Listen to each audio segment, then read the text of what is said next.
Back to my channel. అందరూ ఎలా ఉన్నారు? బాగున్నారా? మేము కూడా చాలా చాలా బాగున్నాము. ఫస్ట్ టైం ఎవరన్నా నా వీడియో చూస్తున్నట్లయితే తప్పకుండా లైక్ చేయండి, అలాగే ఛానల్ని కూడా సబ్స్క్రైబ్ చేసుకోండి. ఈరోజు మన వీడియో వచ్చేసి ఏంటంటే లైట్గా స్వీట్ ఉంటుంది, ఎక్కువ స్వీట్ అయితే ఉండదు అనమాట. అది వచ్చి స్వీట్ రెసిపీ అనమాట. అది కూడా షుగర్తో ఏం చేయట్లేదు, బెల్లంతోనే చేస్తున్నాము. గోధుమ పిండి అలాగే బెల్లము పాలు వేసి బూరెలు అయితే ప్రిపేర్ చేస్తున్నాం అనమాట. చాలా చాలా హెల్తీగా ఉంటుంది. అలాగే పిల్లలు ఏదన్నా ఇన్స్టెంట్ స్నాక్ అడిగినప్పుడు ఇలా సింపుల్గా షుగర్ వేయకుండా బెల్లంతో చేసి పెడితే చాలా ఇష్టంగా తింటారు. టేస్ట్ కూడా చాలా చాలా బాగుంటుంది. సింపుల్ ప్రాసెస్లో తక్కువ టైంలోనే ఎలా ప్రిపేర్ చేసుకోవాలి ఈ బూరెలు అనేది అయితే ఈరోజు ఈ వీడియోలో అయితే చూసేద్దాము. అలాగే షుగర్ వేయట్లేదు కాబట్టి మనం బెల్లంతోనే చేస్తున్నాం కాబట్టి హెల్తీగానే ఉంటుంది. పిల్లలకు కూడా అప్పుడు అంటే స్నాక్ కింద అలా చేయొచ్చు అనమాట. చాలా ఇష్టంగా తింటారు. ఈరోజు ఆ రెసిపీ సింపుల్గా తక్కువ టైంలో ఎలా ప్రిపేర్ చేసుకోవాలి అనేది అయితే ఈ వీడియోలో చూసేద్దాము. అలాగే ఈ వీడియో అయితే కంటిన్యూ అవుతూ ఉంటుంది, చూస్తూ ఉండండి. ఇప్పుడైతే మనం ప్రాసెస్లోకి వెళ్దాము.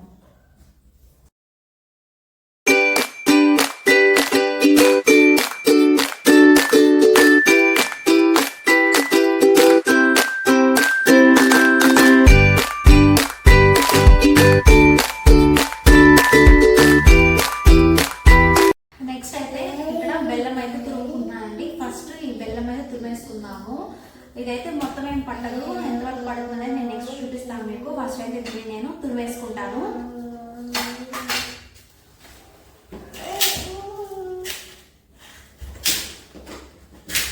చూసారు కదా, బెల్లం అయితే ఇక్కడ నేను సన్నగా అయితే ఇలా చాక్తో తురిమేసాను అనమాట.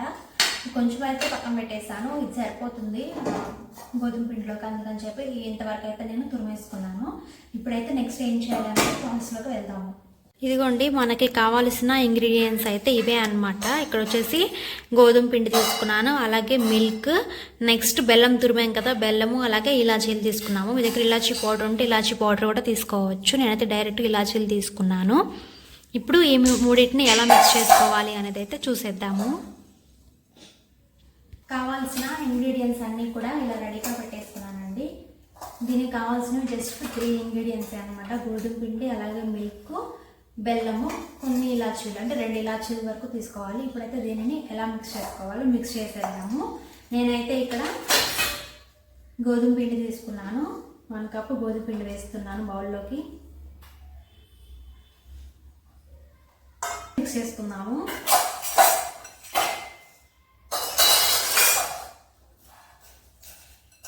ఒకసారి బాగా మిక్స్ చేసుకుందాము.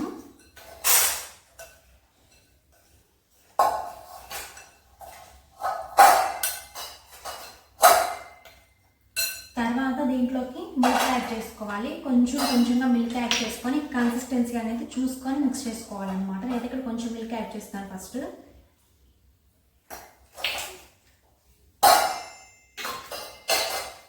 ఇలా మిల్క్ యాడ్ చేసుకొని మిక్స్ చేసుకోవాలి. అంటే కొంచెం టైట్గానే కలుపుకోవాలి ఈ పిండిని. మిల్క్ చూసుకుంటూ యాడ్ చేసుకోవాలన్నమాట.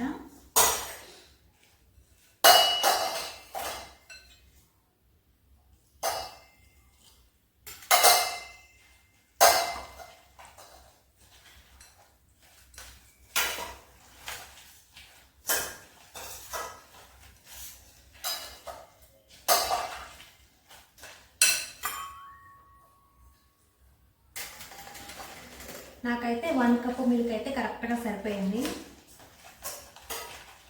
1 కప్పు గోధుమ పిండికి 1 కప్పు మిల్క్, అలాగే 1 కప్పు తురిమిన బెల్లం తీసుకున్నాను. దీంట్లోనే ఇలాచీ కూడా యాడ్ చేసేసి దీన్ని అయితే ఇలా బాగా మిక్స్ చేసేసుకోవాలి.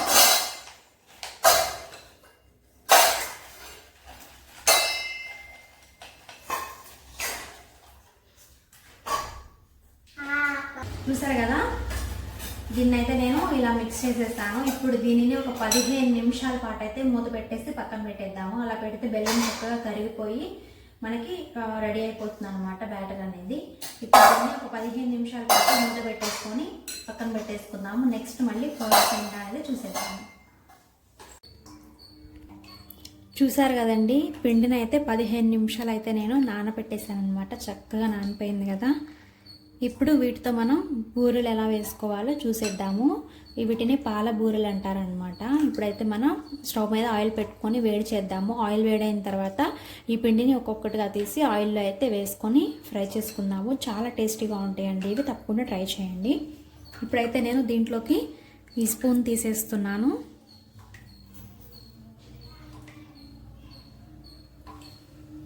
స్పూన్ తీసేసుకొని ఇలా గరిటె పెట్టేస్తాను అనమాట. ఈ గరిటెతోనే మనం వేస్తామన్నమాట. బూరెలు చక్కగా వస్తాయి, చాలా బాగుంటాయి. ఎలా వేయాలనేది నేనైతే ఇప్పుడు మీకు చూపిస్తాను. స్టవ్ మీద ఆయిల్ పెట్టుకుందాము. అయితే స్టవ్ మీద ఆయిల్ పెట్టానండి. ఆయిల్ అయితే వేడైపోయింది అనమాట. ఇప్పుడు మనం బూరెలను అయితే ఆయిల్లో వేసుకొని ఫ్రై చేసుకుందాము.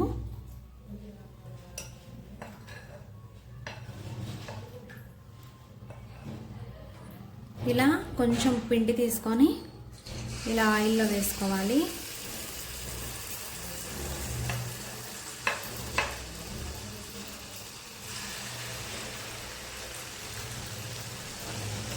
నేనైతే 2 వేసాను అనమాట. చక్కగా పొంగుతాయి, చాలా టేస్టీగా ఉంటాయండి ఈ బూరెలు అయితే.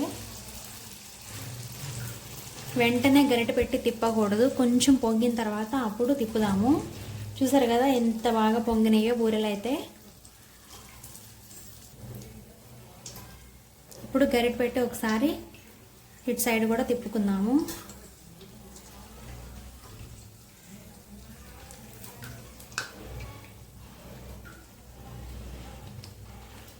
చూసారు కదా ఎంత బాగా పొంగినాయో, చాలా బాగుంటాయండి టేస్ట్ కూడా.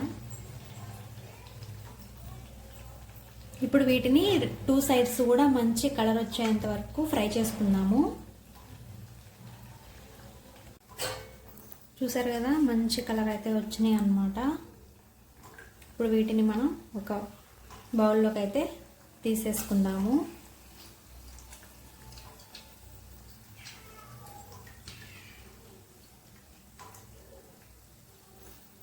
చూసారు కదా మంచిగా బ్రౌన్ కలర్ వచ్చేసింది అనమాట 2 సైడ్స్ కూడా. ఇప్పుడు వీటిని నేను ఒక ప్లేట్లోకి అయితే తీసేసుకుంటున్నాను.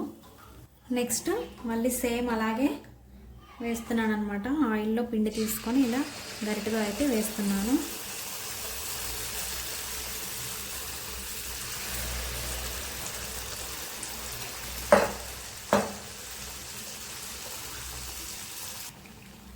వీటిని కూడా ఒక సైడ్ బ్రౌన్ వచ్చిన తర్వాత సెకండ్ సైడ్ కూడా టర్న్ చేసుకోవాలన్నమాట.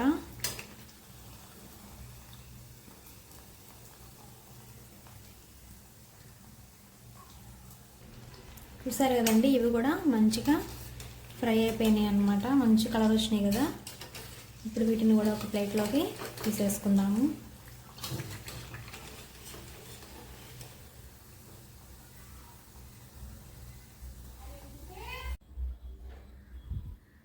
ఇలా అన్నీ కూడా ఆయిల్లో వేసేసి ఫ్రై చేశానండి. మన స్వీట్ రెసిపీ అయితే రెడీ అయిపోయిందనమాట. చూసారు కదా ఎంత బాగున్నాయో, చాలా టేస్టీగా ఉంటాయి. ఖచ్చితంగా మీరు కూడా ఒకసారి వీటిని ట్రై చేయండి. ఇప్పుడైతే ఎలా ఉన్నాయి ఏంటి అనేది అయితే మీకు టేస్ట్ చేసి చెప్తాను. టేస్ట్ చాలా చాలా బాగున్నాయండి. తప్పకుండా మీరు ఒకసారి వీటిని ట్రై చేయండి. ట్రై చేసి మీకు ఎలా వచ్చింది అయితే కామెంట్ చేయండి.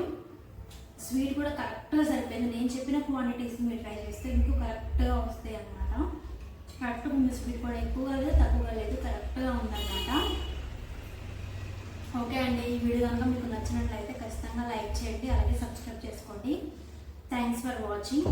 మీరు కూడా ట్రై చేయండి. ఈ రెసిపీ మాత్రం ఖచ్చితంగా చాలా బాగుంటుంది. Thanks for watching.